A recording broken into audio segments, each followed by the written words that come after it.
Schnee und Sommer. Wie passt das zusammen?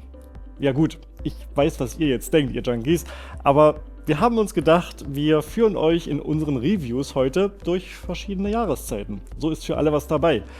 Zuvor wagen wir einen Blick raus aus unserer Fantasiewelt in die kalte Wirklichkeit und stellen fest, ja, irgendwie alles wie immer. Aber seht selbst. We're here, we're queer, we're proud of it. And now we're gonna talk out loud about it. So step inside, have no fear. It's all love and no hate. Go queer.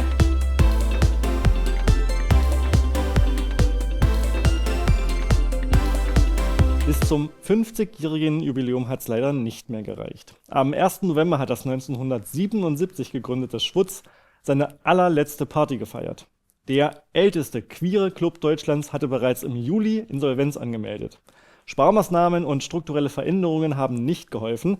Gespräche mit potenziellen InvestorInnen hat es zwar gegeben, aber letztendlich führten diese nicht zum Erfolg. Damit geht ein großes Stück queerer Geschichte verloren, was auch die Berliner Grünen ärgert. Sie werfen der schwarz-roten Landesregierung vor, queere Kultur allmählich ausbluten zu lassen und fordern eine dauerhafte Strukturförderung für queere Orte und die Clubkultur. Das Schwutz ist damals anlässlich eines Films mit dem Titel Nicht der Homosexuelle ist pervers, sondern die Situation, in der er lebt, gegründet worden. Produzent Rosa von Praunheim prägte darin das Motto Raus aus den Klappen, rein in die Straße. Schwule und queere Kultur sollte nicht mehr im Versteckten, hinter verschlossenen Türen stattfinden, sondern öffentlich sichtbar sein. Die Welle finanzieller Not queerer Einrichtungen greift unterdessen weiter um sich. Auch in Mainz droht ein queeres Zentrum zu schließen. Die Bar Jeder Sicht besteht seit 20 Jahren und bietet neben Feiern noch so viel mehr. Beratungen, Gruppentreffen, Suizidpräventionsarbeit, Kulturabende, Theater, Spieletreffs, Hilfe bei Diskriminierung und so weiter.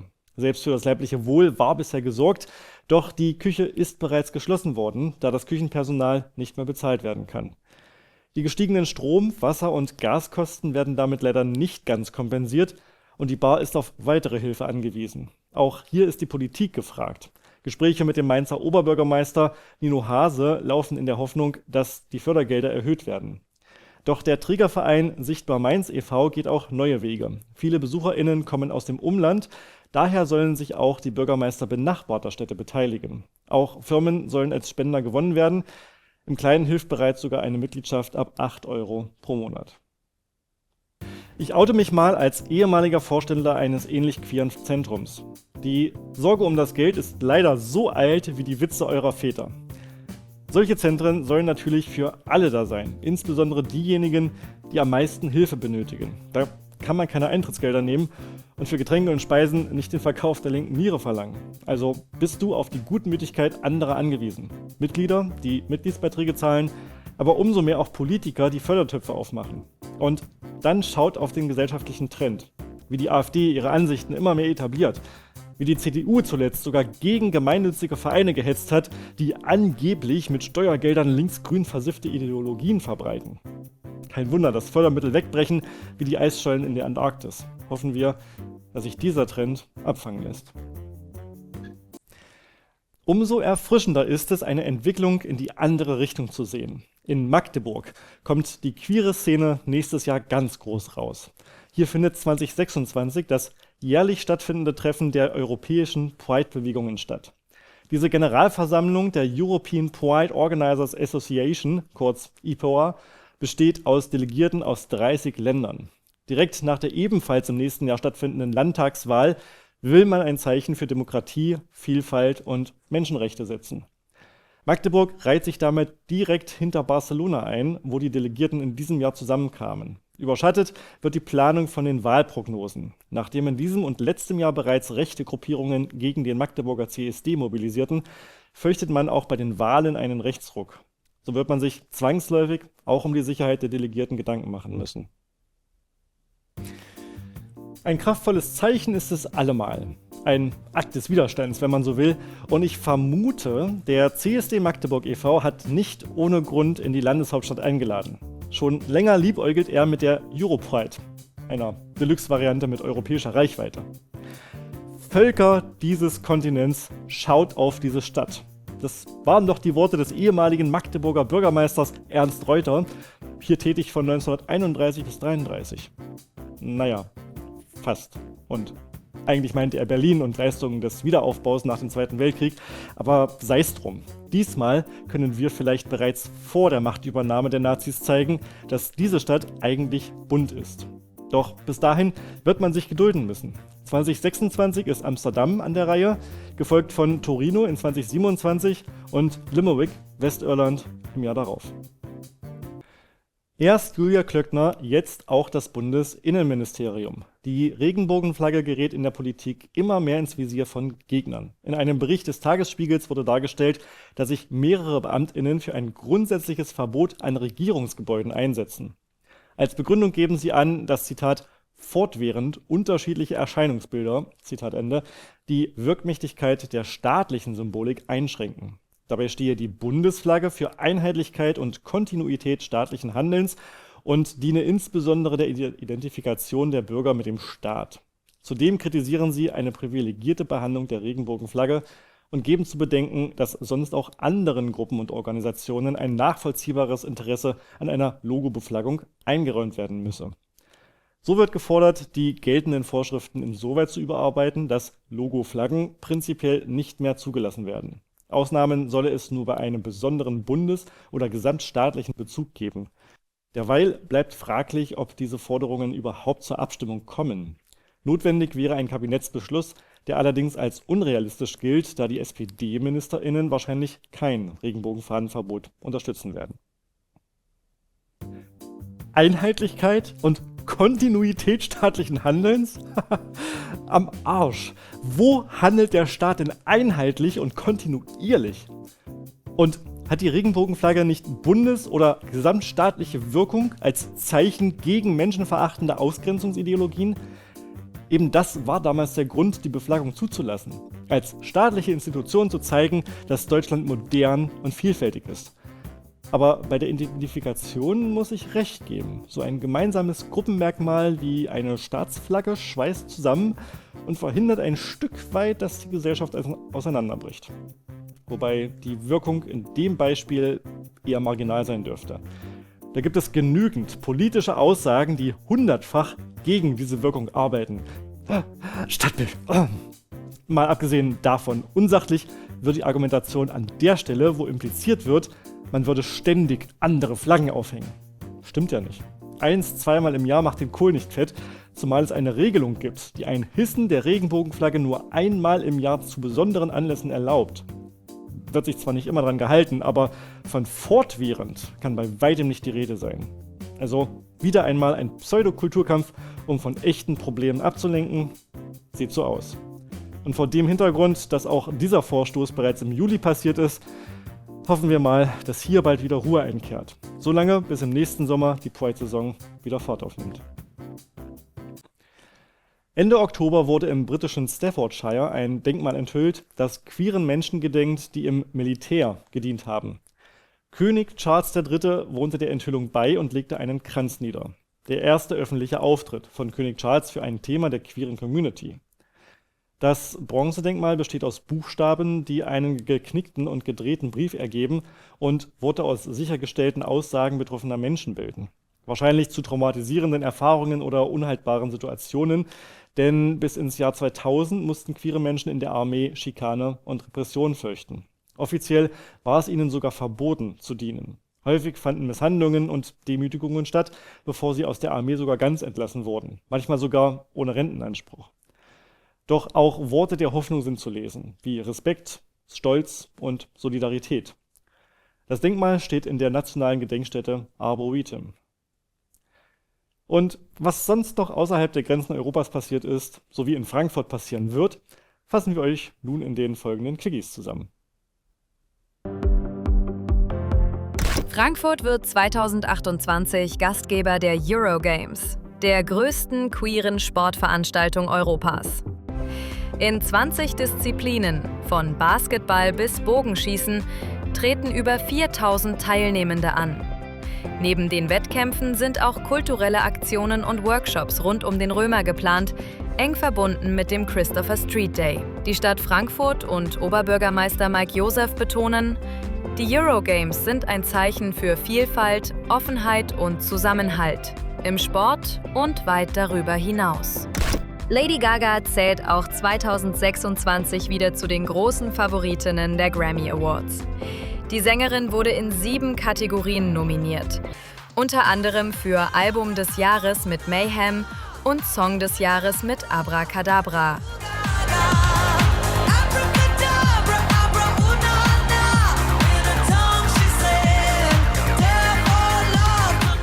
Damit gehört sie neben Kendrick Lamar, der auf 9 Nominierungen kommt, zu den meistgenannten KünstlerInnen. In den USA hat der Supreme Court die diskriminierende Passpolitik von Donald Trump bestätigt. Das höchste Gericht hob die Blockade niedrigerer Instanzen auf, wodurch trans-, inter- und nicht-binären Menschen künftig wieder Reisepässe nach ihrem Geburtsgeschlecht ausgestellt werden müssen. Die Regelung verbietet damit auch die geschlechtsneutrale Option X, die unter Präsident Biden 2021 eingeführt wurde. In China hat die Regierung erneut gegen queere Inhalte durchgegriffen. Auf Anordnung der Internetbehörde entfernte Apple die beliebten Dating-Apps Blued und Finca aus dem chinesischen App Store. Auch auf Android-Geräten sind die Anwendungen nicht mehr verfügbar. Homosexualität ist zwar seit 1997 nicht mehr strafbar, doch Gleichstellung und Sichtbarkeit bleiben in China weiterhin stark eingeschränkt.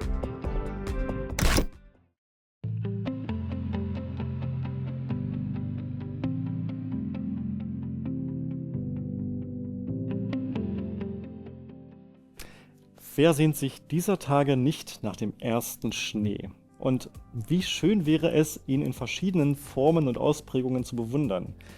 Man sagt den Inuit nach, viele Wörter für Schnee zu haben, nur hat sich das mittlerweile als Urban Legend herausgestellt. Aber was, wenn die Elfen im hohen Norden in ihrer eigenen Sprache mehrere Arten von Schnee unterscheiden? Überprüfen können wir es nicht, denn das zugehörige Buch 7 Sorten Schnee ist leider nicht auf Elfisch geschrieben. Ja, richtig gehört, wir stellen euch heute ein Buch vor, das es sich zu binge-readen lohnt. Das Genre ist, Surprise, Fantasy und wir lernen in der Stadt Idalir den jungen Elfen Floris kennen. Vor mehr als 1000 Jahren gegründet, liegt die elfische Festung sehr abgeschieden und isoliert. So hat sich hier eine eigene Kultur entwickelt, die nach außen hin vor bösen Drachenangriffen geschützt werden muss. Besucher kennt die Stadt nicht, die würden auf dem Weg dorthin sowieso nicht überleben. Aber dann taucht plötzlich inmitten der Wirren eines abgewehrten Drachenangriffs der Arzt Raban auf. Seltsam sieht er aus, mit seiner dunkleren Hautfarbe und runden Ohren. Und kaum einen Tag in der Stadt beginnt er überraschend, kranke und verletzte Elfen mit einem magischen Licht zu heilen. Für die Bevölkerung ist schnell klar, es handelt sich um den Lichtbringer, der in der Prophezeiung steht. Für Floris scheint er allerdings mehr zu sein. Der junge Elf hat schnell Gefallen an dem Fremden gefunden und da trifft es sich, dass er zum persönlichen Begleiter ernannt wird. Während er alles über Raban erfahren möchte, wird man als Leserin aber stutzig. Warum waren keine Fußspuren zu sehen, wo man Raban im Schnee gefunden hat? Warum war Raban selbst so überrascht, als er mit seinem Licht das erste Mal geheilt hat? Und warum ist er so überhaupt nicht begeistert von seiner Rolle als Lichtbringer? Warum ist er überhaupt dort oben im hohen Norden gereist? Floris hingegen wischt all die Widersprüche beiseite und versucht Raban seine Heimat nahezubringen, ihn von der Schönheit Idalirs zu überzeugen und die Religion der Stadt zu erklären, die Raban sehr eifrig hinterfragt. Ja, die Elfenfestung scheint in einer feudalen Zeit stehen geblieben zu sein, mit den 9 großen Adelsfamilien, die damals die Stadt gegründet haben, und einem Slum vor den Toren der Stadt, wo die Armen leiden müssen. All diese verkrusteten Traditionen und Gedanken mischt Raban im weiteren Verlauf mächtig auf und macht sich dabei nicht gerade beliebt. Doch noch hat er scheinbar den Willen der großen Göttin, der Hüterin, auf sich. Floris ist unterdessen hin und her gerissen zwischen seiner Kultur, seiner Stadt und allem, was ihm Halt gibt, auf der einen Seite und Raban mit seinen neuen unorthodoxen Ansichten auf der anderen. Kann das gut gehen? Während sich die Geschichte weiter fortspinnt und man mit all den Rätseln zu dieser unbekannten Welt ganze 618 Seiten auf Spannung gehalten wird, werden noch weitere Qualitäten des Romans sichtbar. Gerade weil wir hier ein neues Volk, eine neue Kultur kennenlernen, kommen wir nicht umhin, auch über unseren eigenen Tellerrand zu blicken. Während Idalir archaische Traditionen hat, bei denen wir die Hände vor den Kopf schlagen, wie verkrustet und veraltet sie sind, und dass wir solche Zeiten zum Glück hinter uns gelassen haben, ist die elfische Gesellschaft an anderen Stellen überraschend fortschrittlich. Homophobie oder Queerphobie? Nicht die leiseste Spur. Es scheint keinen zu interessieren, dass der Seneschall des adligen Hauses sich nachts in Bars mit anderen Typen vergnügt. Neue Pronomen wie hen und hem sind an der Tagesordnung und Monogamie ist auch nur ein Konzept auf Wahl. Die einen leben so, die anderen so. Auf diese Weise ist auch Flores ein sehr interessanter, da scheinbar in sich widersprüchlicher Charakter. Einerseits fest an den Traditionen festhaltend, andererseits aber angezogen vom Unbekannten und offen für neue Erfahrungen. So können wir auch von ihm und seinen großen Herzen lernen, seine Solidarität und vor allen Dingen der Vielschichtigkeit, Zuneigung zu empfinden. Freundschaftliche Zuneigung, romantische und auch familiäre. In seiner Welt können diese Formen nebeneinander existieren und ist Friendzone keine Abwertung, sondern ein Qualitätsmerkmal. Juri Pawlowitsch ist mit 7 Sorten Schnee also ein Meisterwerk der Fantasy-Literatur gelungen. Dabei ist es bei weitem nicht das erste Buch in diesem Universum. Das Herkunftsland von Raban, Abrantes, ist bereits Gegenstand einiger weiterer Romane, darunter einer sehr lesenswerten Trilogie. Es lohnt sich also, nach 7 Sorten Schnee auch die anderen Werke zu Gemüte zu führen, die es in meinen Augen sogar mit dem Herr der Ringe-Epos aufnehmen können. Viel Spaß beim Lesen also. Chuck, Chuck Baby ist ein Film, der sich mit einer erstaunlichen Leichtigkeit zwischen Melancholie und unbändiger Lebensfreude bewegt. Auf den ersten Blick wirkt die Geschichte von Frauen, die in einer Geflügelfabrik im kargen Nordwales schuften und gleichzeitig mit den Trümmern ihrer persönlichen Vergangenheit kämpfen, wie eine weitere Sozialtragödie aus dem britischen Kino. Doch der Film weigert sich konsequent in Elendsporno oder Tristesse zu verfallen. Stattdessen ist er durchzogen von einer lebensbejahenden Energie, die sich immer wieder Bahn bricht. In kleinen Blicken, in improvisiert wirkenden Gesprächen und vor allem in musikalischen Momenten, die wie Befreiungsschläge funktionieren. Gerade die musical anmutenden Szenen sind so richtig klasse. Im Mittelpunkt steht Helen, die ein sehr gleichförmiges, von Zwängen geprägtes Leben führt. Nachts schuftet sie in der Fabrik, tagsüber pflegt sie Gwen, die Mutter ihres Ex-Mannes. Trost findet sie in Musik und den Freundschaften auf Arbeit. Sie wohnt nach wie vor bei ihrem Ex-Mann, der mittlerweile mit einer anderen ein Kind bekommen hat.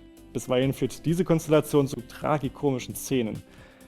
Dann taucht Helens Jugendliebe Joanne auf und rüttelt erneut heftige Emotionen in ihr wach. Zumal sie direkt nebenan einzieht. Sie verbringen viel Zeit miteinander, aber beider unbewältigte Vergangenheiten belasten die aufkeimende Liebe. Als Gwen stirbt und Joanne mit Ausgrenzung durch die Nachbarschaft konfrontiert wird, entscheidet sich die gemeinsame Zukunft.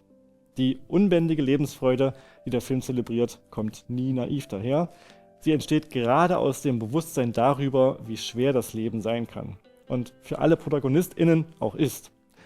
Die Figuren wissen um ihre Verletzungen, um ihre Vergangenheit, um ihre Ohnmacht. Aber sie entscheiden sich immer wieder für Verbundenheit, Humor und Zärtlichkeit. Dieser Widerspruch macht den Film besonders. Er romantisiert nichts, aber er weigert sich ebenso, die Hoffnung aufzugeben. Die Lebensfreude hier ist eine Rebellion, ein Festhalten am Menschlichen um jeden Preis inmitten einer oft unwirtlichen Wirklichkeit. Gerade in diesen Zeiten ist Chuck Chuck Baby eine erfrischende Erinnerung daran, dass Lebensfreude nicht glatt, nicht perfekt und schon gar nicht selbstverständlich ist. Sie ist ein Akt des Widerstands. Und der Film feiert genau diesen Mut. Ein absolutes Must-See.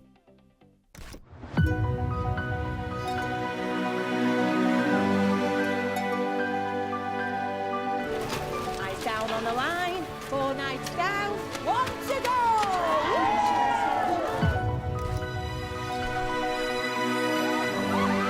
You remember Helen from the home, Joe? She was at school with us. Been 20 odd years. It's funny. What is? This is the first time we've ever talked.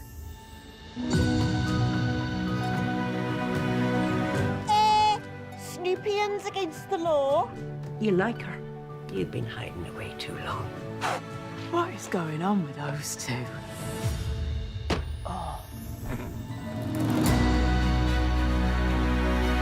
I'm not a great believer in love. You must have believed in it once upon a time. Women like us, we live by the clock. Spend every day serving someone.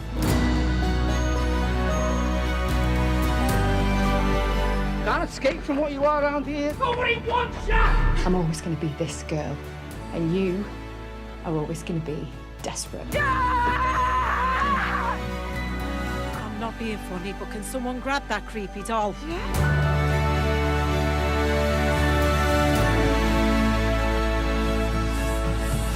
We can be so much more than what they think we are.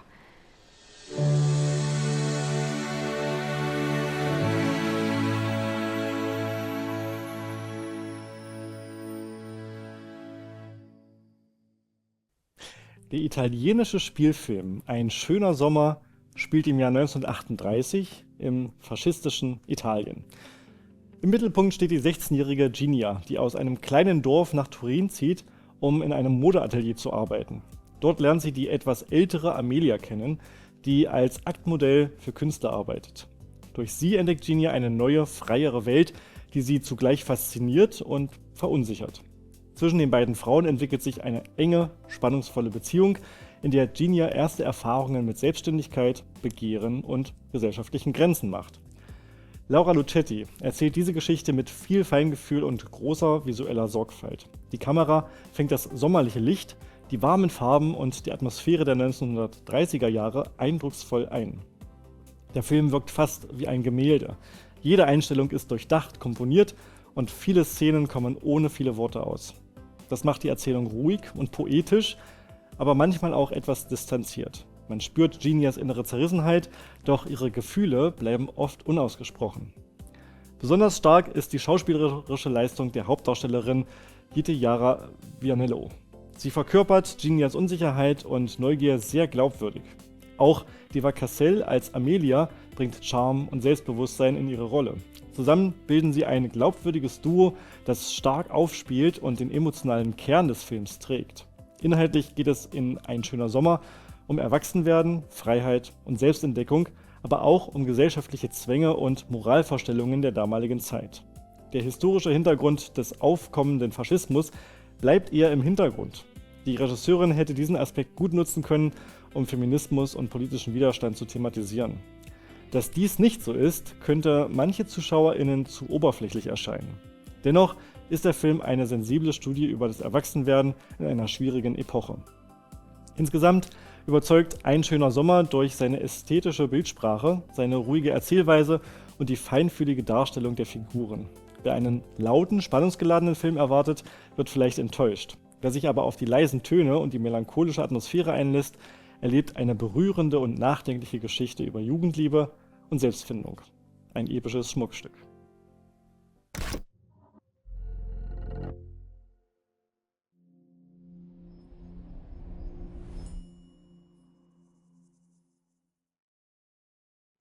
Ragazze! Buongiorno. E anche tu la sarta? Vi faccio dipingere. Come? Nuda.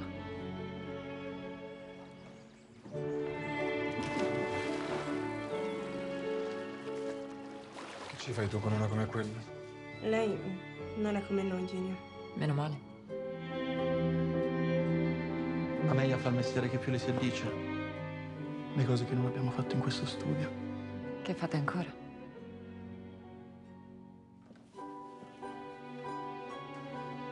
Vorrei provare anch'io. Perché? Voglio che mi guardi un altro e mi faccia vedere chi sono.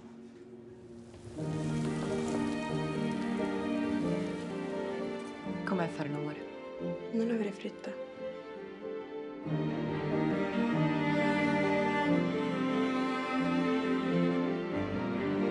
Sali allo studio, ti faccio il ritratto.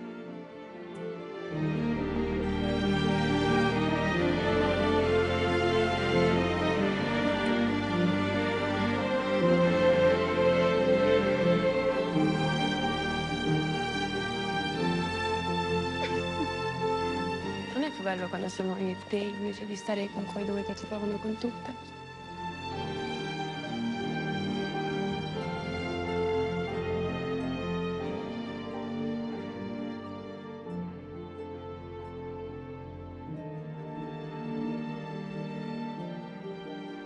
Devi essere felice. L'infelicità non serve a niente. Und welcher Jahreszeitentyp seid ihr? Schreibt uns gern, denn das würde mich mal interessieren. Ansonsten steht ja nun die eher kuschelige Zeit vor uns. In dem Sinne könnt ihr euch schon auf unser Weihnachtsspezial im nächsten Monat freuen. Bis dahin also, euer Rob.